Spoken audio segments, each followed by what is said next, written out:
ಮಕ್ಕಳಿಗೆ ಆಸ್ತಿ, ಅಂತಸ್ತು, ಒಡವೆ, ಬಂಗಾರ ಕೊಡುವುದಕ್ಕಿಂತ ಅವರಿಗೆ ಶಿಕ್ಷಣ ಕೊಡಿಸಿ.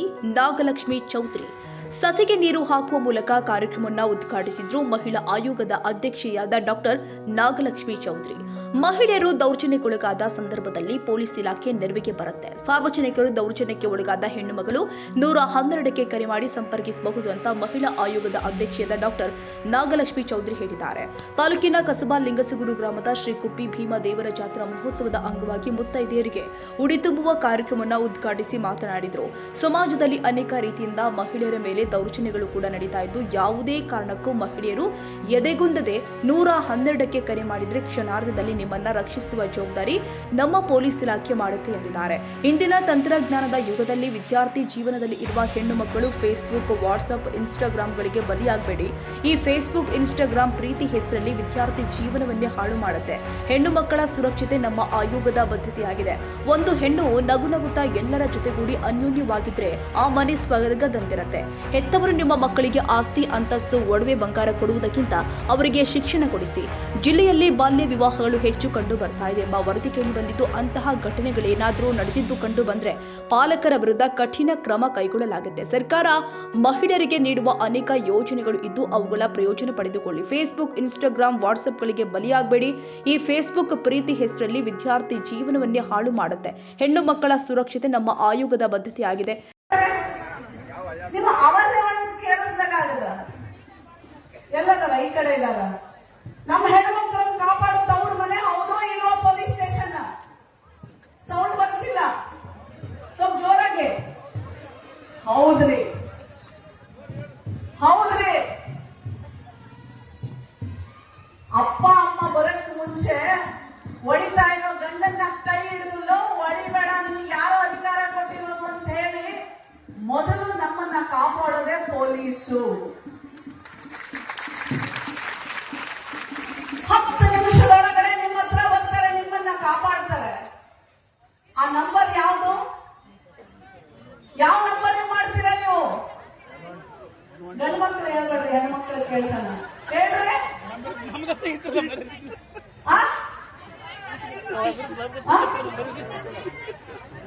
ನಮ್ಮ ಹೆಣ್ಣು ಮಕ್ಕಳಿಗೆ ಏನ್ ಗೊತ್ತಿಲ್ಲ, ಉಡಿ ತುಂಬಿಸ್ಕೊಂಡ್ಬಿಟ್ಟು ನಕ್ಕೊಂಡ್ಬಿಟ್ಟು ಆ ಹಸಿರಾಗಿರ್ಬೇಕು, ಸಮೃದ್ಧಿಯಾಗಿರ್ಬೇಕು, ಸಬಲೀಕರಣ ಆಗಿರ್ಬೇಕು ಅಂದ್ರೆ ತಿಳ್ಕೋಬೇಕ್ರವ್ವ.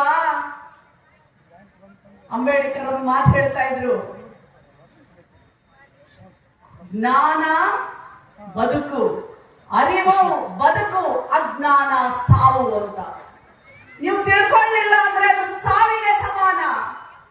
ಪ್ರತಿಯೊಂದು ಹೆಣ್ಣು ಮಗಳು, ಪ್ರತಿಯೊಂದು ತಾಯಿ, ಪ್ರತಿಯೊಂದು ಅಣ್ಣತಮ್ಮಂದಿರು, ಪ್ರತಿಯೊಬ್ಬರು ಮಕ್ಕಳು ತಮ್ಮ ಹಕ್ಕುಗಳನ್ನ ತಾವು ತಿಳ್ಕೋಬೇಕು. ನಿಮಗೆ ಯಾವತ್ತೇ ಏನ ಸಮಸ್ಯೆ ಆದ್ರೆ 112 ಈ ನಂಬರ್ಗೆ ಫೋನ್ ಮಾಡಿದ್ರೆ 10 ನಿಮಿಷಕ್ಕೆ ನಿಮ್ಮ ಹತ್ರ ಪೊಲೀಸ್ ಅವ್ರು ಬರ್ತಾರೆ. ಅದು ಎಂಥದೇ ಸಂದಿಗ್ಧ ಸಂದರ್ಭ ಇರಲಿ. ಎಲ್ಲರ ಕೈಯಲ್ಲಿ ಮೊಬೈಲ್ ಇದೆ ಅಲ್ವಾ? ಇದೆಯಾ ಮೊಬೈಲು? ಎಷ್ಟು ಜನದ ಹತ್ರ ಮೊಬೈಲ್ ಇದೆ ಹೇಳ್ರಿ? ಈಗ ಎಲ್ಲರೂ ತಗೊಂಡ್ರಿ, ನಂಬರ್ ಫೋನ್ ತಗೊಂಡ್ರಿ, ಫೀಡ್ ಮಾಡ್ಕೊಳ್ರಿ. 112 ಎಮರ್ಜೆನ್ಸಿ ಪೊಲೀಸ್ ಸ್ಟೇಷನ್ ಫೀಡ್ ಮಾಡ್ಕೊಳ್ರಿ. ಇದು ಕರ್ನಾಟಕ ಸರ್ಕಾರ ಹೆಣ್ಣು ಮಕ್ಕಳನ್ನ ಕಾಪಾಡ್ಲಿಕ್ಕೆ. ಬರೀ ಹೆಣ್ಣು ಮಕ್ಕಳೇ ಅಲ್ಲ, ಗಂಡಸ ಮಕ್ಕಳನ್ನು ಅಷ್ಟೇ. ನಿಮ್ಗೆ ಯಾರು ಹೊಡೆದಾರ ಬಡದಾರ ಹೊಡಿತಾರ ಹೆಣ್ಣು ಮಕ್ಕಳು ನಿಮಗೆ?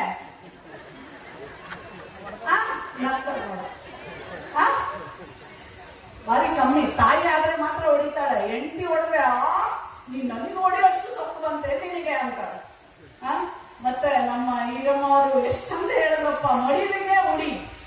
ಎಷ್ಟೊಂದು ಕಲ್ತ್ಕೊಂಡವ ನಾನು ನಿಮ್ಮ ಮಾತಲ್ಲಿ, ಎಷ್ಟೊಂದು ನನಗೆ ಗೊತ್ತೇ ಇರಲಿಲ್ಲ. ನಿಮ್ಮ ಮಾತಲ್ಲಿ ನಾನು ಬಹಳಷ್ಟು ಕಲ್ತೇನೆ ಇರವ. ಉಡಿ ಹೊಟ್ಟೆ ತಣ್ಣಗಿರಲಿ. ಹೌದು, ಯಾವುದೇ ಮನೆಯಲ್ಲಿ ಒಂದು ತಾಯಿ ನಗನಗ್ತಾ ಇದ್ದಾಗ, ಅದಕ್ಕೆ ಹೇಳ್ತಾರಲ್ಲ ತಾಯಿ ಲಕ್ಷ್ಮಿ. ತಾಯಿ ಯಾಕೆ ಹೇಳ್ತೀವಿ? ಎಲ್ಲದಕ್ಕೂ ತಾಯಿ, ಭೂಮಿಗೂ ತಾಯಿ ಅಂತೀವಿ.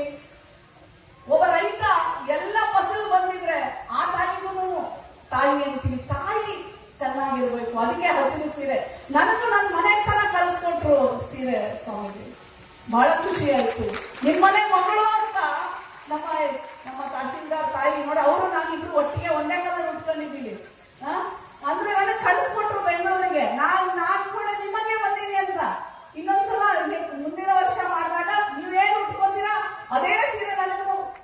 ಸ್ವಾಮೀಜಿಗಳು ಮಗಳಾಗಿ ಕಳಿಸ್ಕೊಡ್ಬೇಕು ಅಂತ ಕೇಳ್ಕೊತೀನಿ ಸ್ವಾಮೀಜಿ. ಮಹಿಳಾ ಆಯೋಗದ ಅಧ್ಯಕ್ಷೆಯನ್ನು ಕಳಿಸಿದಾಗ ನಾವ್ ಹಿಂಗೆ ಮಾತಾಡ್ಬೇಕಾಗ್ತೈತೆ. ನಾವು ಕಾನೂನು, ಅಂಬೇಡ್ಕರ್, ನನ್ನ ಹೆಣ್ಣು ಮಕ್ಕಳು ಎಷ್ಟು ಚಂದ ಇರಬೇಕು, ಏನ್ ಹಕ್ಕುಗಳನ್ನ ತಿಳ್ಕೋಬೇಕು ಅಂತ ಹೇಳೇ ಹೋಗ್ಬೇಕಾಗ್ತೈತ್ರಿ. ಒಂದು ಏನ್ ಹೇಳಿದೀನಿ ನಿಮಗೆ, ಯಾವ ನಂಬರಿಗೆ ಮಾಡ್ಬೇಕು? ಹಾ ಸ್ವಾಮೀಜಿ, ನಾನು ದಾರಿಯಲ್ಲಿ ಬರ್ಬೇಕಾದ್ರೆ ಒಂದು ಮಗ ಬಂದ. ಸುಮಾರು ಅವನಿಗೆ 13-14 ವರ್ಷ ಆಗಿರ್ಬೋದು. ಕಾರಿಗೆ ಬಂದು ಅಳಕ್ ಶುರು ಮಾಡ್ದ. ಯಾಕೆ ಮಗನೆ, ಯಾಕೋ ಅತಿಯ ಅಂತ ಕೇಳಿದೆ. ಯಾರಿಗೆ ಅವನು ಇಟ್ಟು ಅರ್ಥ ಅಂದ್ರೆ ನನ್ನ ಕರುಳು ಚಿಲ್ಲಂತು. ಏನ್ ಹೇಳಮ್ಮ, ನಮ್ಮೂರಿಂದ ಬಸ್ ಇಲ್ಲವ, ಆಟೋದವರಿಗೆ ಪ್ರತಿದಿನ 20 ರೂಪಾಯಿ ಕೊಡ್ಬೇಕು ನಾನು.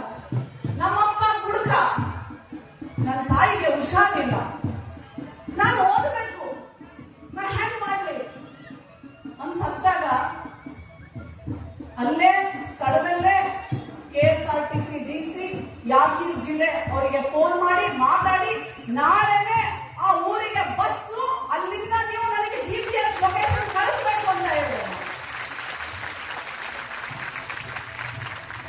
ನೀವು ಚಪ್ಪಾಳೆ ಕಟ್ತಿದ್ದೀರಾ ಅಂದ್ರೆ ನಾನು ಈ ಮಾತು ನಿಮ್ಗೆ ಯಾಕೆ ಹೇಳ್ತೀನಿ ಅಂದ್ರೆ, ನಿಮ್ಗೆ ಯಾವ ಊರಿನ ನನಗೆ ಗೊತ್ತಿಲ್ಲ. ನಿಮ್ಮ ಹಕ್ಕುಗಳನ್ನ ನೀವು ಪಡ್ಕೋಬೇಕು. ಸರ್ಕಾರದಲ್ಲಿ ಇರೋರು ನಿಮಗೆ ತಂದೆ ತಾಯಿ ಸಮಾನ. ಸರ್ಕಾರ ಅಂದ್ರೆ ಅಪ್ಪ ಅಮ್ಮ. ತಾಯಿ ಹೆಂಗ್ ನೋಡ್ಕೊಳ್ತಾನೆ, ತಂದೆ ಹೆಂಗ್ ನೋಡ್ಕೊಳ್ತಾನೆ, ಹಾಗೆ ಬಡವರಿಗೆ, ನಿರ್ಗತಿಕರಿಗೆ, ಧ್ವನಿ ಇಲ್ಲದವರಿಗೆ, ಶೋಷಿತರಿಗೆ, ದೌರ್ಜನ್ಯಕ್ಕೊಳಗಾದವರಿಗೆ ಸರ್ಕಾರನೇ ತಂದೆ ತಾಯಿ. ಎಲ್ಲ ಯೋಜನೆಗಳಿರುತ್ತೆ, ಆದ್ರೆ ನೀವು ಕೇಳೋದಿಲ್ಲ, ಅವ್ರು ಕೊಡೋದಿಲ್ಲ. ಸರ್ಕಾರದಲ್ಲಿ ಅಧಿಕಾರಿಗಳಿರ್ತಾರೆ, ತಳಮಟ್ಟದವರು ಮೇಲಿಂದ DC ಹಿಡ್ಕೊಂಡು ಕೆಳಗಡೆ PDO ತರ ಅಧಿಕಾರಿಗಳಿರ್ತಾರೆ. ಅವ್ರ ಹತ್ರ ನೀವು ಕೆಲಸವನ್ನ ಮಾಡಿಸ್ಕೊಳ್ಳೋದನ್ನ ಕಲಿಬೇಕು. ಕಲಿತೀರೇನವ? ಕಲಿತೀರಾ? ಆವಾಜ್ ಇಲ್ಲ. ಹನುಮಂತ ಅಂದ್ರೆ ಏನ್ ತಿಳ್ಕೊಂಡಿದ್ದೀರಾ ನೀವು? ಇವತ್ತು ಹನುಮಂತನ ಪಾದಕ್ಕೆ ನಮಸ್ಕಾರ ಮಾಡಿ ಎಷ್ಟೋ ಜನ ಉಪವಾಸಗಳಿದ್ದು ಇವತ್ತು ಉಡಿ ತುಂಬಿಸುವ ದೇವಸ್ಥಾನ ಸಮಿತಿ ಅಧ್ಯಕ್ಷರು ಹಾಗೂ ತಹಸೀಲ್ದಾರ್ ಆದ ಕು ಸತ್ಯಮ್ಮ ಮಾತನಾಡಿ, ಹೆಣ್ಣು ತಾಳ್ಮೆಯ ಪ್ರತೀಕವಾಗಿದ್ದು ನಮ್ಮ ಹಕ್ಕುಗಳ ಬಗ್ಗೆ ತಿಳಿದುಕೊಳ್ಳಬೇಕಾಗಿದೆ. ನಾವು ನಮ್ಮ ಮಕ್ಕಳಿಗೆ ನಮ್ಮ ಸಂಸ್ಕೃತಿಯ ಜೊತೆಗೆ ಒಳ್ಳೆಯ ಸಂಸ್ಕಾರವನ್ನ ಕೂಡ ಕೊಟ್ಟು ಬೆಳೆಸಬೇಕಾಗಿದೆ. 100 ವರ್ಷಗಳ ಕಾಲ ಈ ಗ್ರಾಮದಲ್ಲಿ ಜಾತ್ರೆ ನಡೆಸುತ್ತಾ ಶತಮಾನೋತ್ಸವದಲ್ಲಿ ಸಾಮೂಹಿಕ ವಿವಾಹ, ಮುತ್ತೈದೆಯರಿಗೆ ಉಡಿ ತುಂಬುವ ಕಾರ್ಯಕ್ರಮ ಹಮ್ಮಿಕೊಂಡಿರೋದು ತುಂಬಾ ಸಂತಸದ ಸಂಗತಿ ಎಂದಿದ್ದಾರೆ.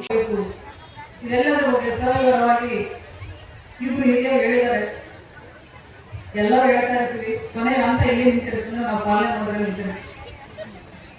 ಸೊ ಪ್ರತಿಯೊಬ್ಬರಿಗೂ ಎಲ್ಲ ಮುತ್ತೈದೆಯವರು ಹೆಣ್ಣು ಒಂದು ತಾಳ್ಮೆ ಪ್ರತೀಕ. ಸೊ ಒಂದು ನಾವು ಮಗು ಬೆಳಿಬೇಕು, ಒಂದು ಸಮಾಜದಲ್ಲಿ ನಡ್ಕೋಬೇಕು, ಅಥವಾ ಯಾವ ರೀತಿಯಾಗಿ ಮಾತಾಡಬೇಕು ಅಂತ ಕಲಿಯೋದು ಫಸ್ಟ್ ಮನೆಯಿಂದ. ನಾವು ಮಕ್ಕಳಿಗೆ ಏನನ್ನು ಕಲಿಸ್ಕೊಡ್ತೀವಿ, ವಿಚಾರಧಾರೆಗಳಾಯ್ತು, ಯಾವ ರೀತಿ ಮಾತಾಡಬೇಕು, ಯಾವ ರೀತಿ ಸಿಚುವೇಶನ್ಸ್ ಅಲ್ಲಿ ತಾಳ್ಮೆಯಿಂದ ಬದುಕಬೇಕು. ಮೇಡಮ್ ಅರಿವಿನ ಬಗ್ಗೆ ಪ್ರತಿ ಸಲ ಒತ್ತು ಹೇಳಿದ್ರು.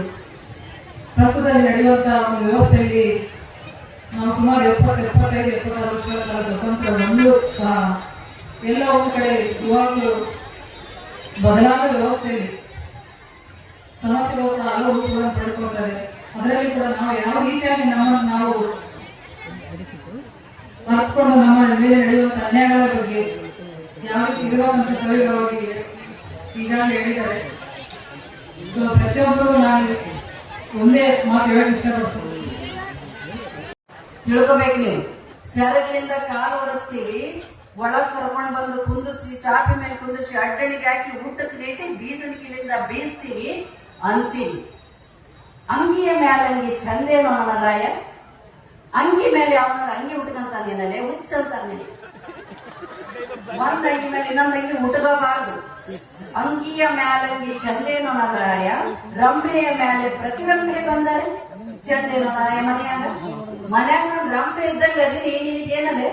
ಶಾಸಕ ಮಾನಪ್ಪ ವಜ್ವಲ್ ಮಾತನಾಡಿ, ಸರ್ಕಾರ ನಮ್ಮ ಭಾಗದಲ್ಲಿ ಮಹಿಳೆಯರು ಕೂಲಿ ಕೆಲಸ ಮಾಡಿ ನಮ್ಮ ಮಕ್ಕಳಿಗೆ ಶಿಕ್ಷಣ ಕೊಡಿಸುವ ಪರಿಸ್ಥಿತಿ ನಿರ್ಮಾಣವಾಗಿದ್ದು, ಸರ್ಕಾರ ಶಾಶ್ವತವಾಗಿ ಮಹಿಳೆಯರಿಗೆ ಉದ್ಯೋಗ ಕೊಡುವ ಗಾರ್ಮೆಂಟ್ಸ್ ಫ್ಯಾಕ್ಟರಿಗಳನ್ನು ನಿರ್ಮಿಸಿಕೊಡಲು ನಮ್ಮ ಜಿಲ್ಲೆಯಲ್ಲಿ ಮುಂದಾಗಬೇಕು ಅಂತ ಹೇಳಿದರು. ಈ ಸಂದರ್ಭದಲ್ಲಿ ಮಸ್ಕಿ ಸರ್ಕಾರಿ ಪದವಿ ಪೂರ್ವ ಕಾಲೇಜಿನ ಉಪನ್ಯಾಸಕಿ ಈರಮ್ಮ ಮಹಿಳೆಯರ ಕುರಿತು ಉಪನ್ಯಾಸ ಕೊಟ್ಟಿದ್ದಾರೆ. ಈ ಕಾರ್ಯಕ್ರಮದ ಸಾನ್ನಿಧ್ಯವನ್ನ ಶ್ರೀ ಮಣಿಪ್ರ ಶ್ರೀ ಗುರುಬಸವ ಮಹಾಸ್ವಾಮಿಗಳು ಘನ ಮಠಾಶ್ವರ ಸಂತೆ ಕಲ್ಲೂರು ವಹಿಸಿದ್ರು. ಸಮ್ಮುಖದಲ್ಲಿ ಶ್ರೀ ಡಾಕ್ಟರ್ ಶಿವಕುಮಾರ ಸ್ವಾಮಿಗಳು ಅಧ್ಯಕ್ಷತೆಯನ್ನ ಪೂಜ್ಯ ಮಾತಾ ಶ್ರೀ ಅಮ್ಮನವರು ಶ್ರೀ ಮಾತೆ ಮಾಣಿಕೇಶ್ವರಿ ಮಠ ವಹಿಸಿದ್ರು. ನಿರಂತರ ದಾಸೋಹ ಮಠ ಸಿದ್ದನಕೊಂಡ ದೊಡ್ಡ ಬಸವ ಶಿವಾಚಾರ್ಯರು, ಸಜ್ಜಲಗುಡ್ಡ ಬಸವಪ್ರಸಾದ್ ಮಹಾಸ್ವಾಮಿಗಳು, ಜಗದ್ಗುರು ಶಿವಶಕ್ತಿ ಪೀಠ ಇರ್ಕಲ್ ಇನ್ನಿತರ ಪೂಜ್ಯರು ಹಾಗೂ ಕಾರ್ಯಕ್ರಮದಲ್ಲಿ ಅಮರಮ್ಮ ಮಾನಪ್ಪ ವಜ್ವಲ್, ಲಕ್ಷ್ಮೀ ಡಿಎಸ್ ಕೂಲಗೇರಿ, ಜಯಶ್ರೀ ಶರಣಗೌಡ ಪಾಟೀಲ್, ಸಿದ್ದು ವೈಬಂಡಿ, ಮಕ್ಕಳ ಕಲ್ಯಾಣ ಇಲಾಖೆ ಅಧಿಕಾರಿ ನಾಗರತ್ನ, ಶಿಕ್ಷಣಾಧಿಕಾರಿ ಸುಜಾತ ಹೋನೂರು, ಮಹಿಳಾ ಮತ್ತು ಅಬಕಾರಿ ನಿರೀಕ್ಷಕಿ ಲಕ್ಷ್ಮೀದೇವಿ ರಾಜೇಶ್ವರಿ ಸೇರಿ ಹಲವಾರು ಮಹಿಳೆಯರು ಉಪಸ್ಥಿತರಿದ್ದರು. ಈ ವಿಡಿಯೋ ನಿಮಗೆ ಇಷ್ಟವಾದರೆ ಲೈಕ್ ಮಾಡಿ. ಇನ್ನಷ್ಟು ಹೀಗೆ ಆಸಕ್ತಿದಾಯಕ ವಿಡಿಯೋಗಳನ್ನು ಪಡೆಯಲು ನಮ್ಮ NTV ನ್ಯೂಸ್ ಚಾನೆಲ್ ಅನ್ನು ಸಬ್ಸ್ಕ್ರೈಬ್ ಮಾಡಿ. ಪಕ್ಕದಲ್ಲಿ ಇರುವ ಬೆಲ್ ಐಕಾನ್ ಅನ್ನು ಒತ್ತಿ. ನಿಮ್ಮ ಬೆಂಬಲವೇ ನಮಗೆ ಸ್ಫೂರ್ತಿ.